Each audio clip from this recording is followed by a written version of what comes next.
इमरान खान का हुकूमत को बड़ा सरप्राइज देने का फैसला। इंतखाबी मुहिम की क़यादत खुद करेंगे। डॉक्टर्स ने सियासी सरगर्मियों के लिए ग्रीन सिग्नल दे दिया। पंजाब और केपी में इंतखाबी जलसों से खिताब करेंगे। कल लाया अमल का ऐलान करेंगे। पंजाब और केपी के इंतखाबात, मुखालफीन को देनी है मात। कप्तान ने भी कमर कस ली, फील्ड में आने की तैयारी कर ली। डॉक्टर्स ने भी सियासी सरगर्मियों के लिए ग्रीन सिग्नल दे दिया। पीटीआई इंतखाबी मुहिम की क़यादत खुद करेंगे, मुखालफीन को ललकारेंगे। इमरान खान बराह रास्त इंतखाबी जलसों में शरीक होंगे। कल इंतखाबी मुहिम के लिए सियासी लाए अमल का ऐलान किया जाएगा।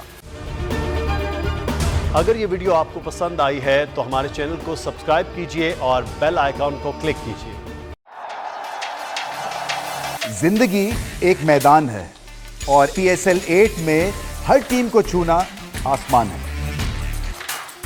6 टीमों के बीच धुआंधार लड़ाई।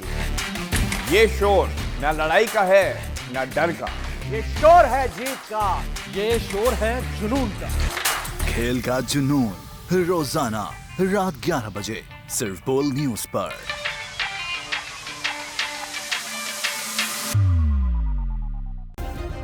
सब्सक्राइब करें और बेल दबाएं ताकि कोई खबर रह न जाए।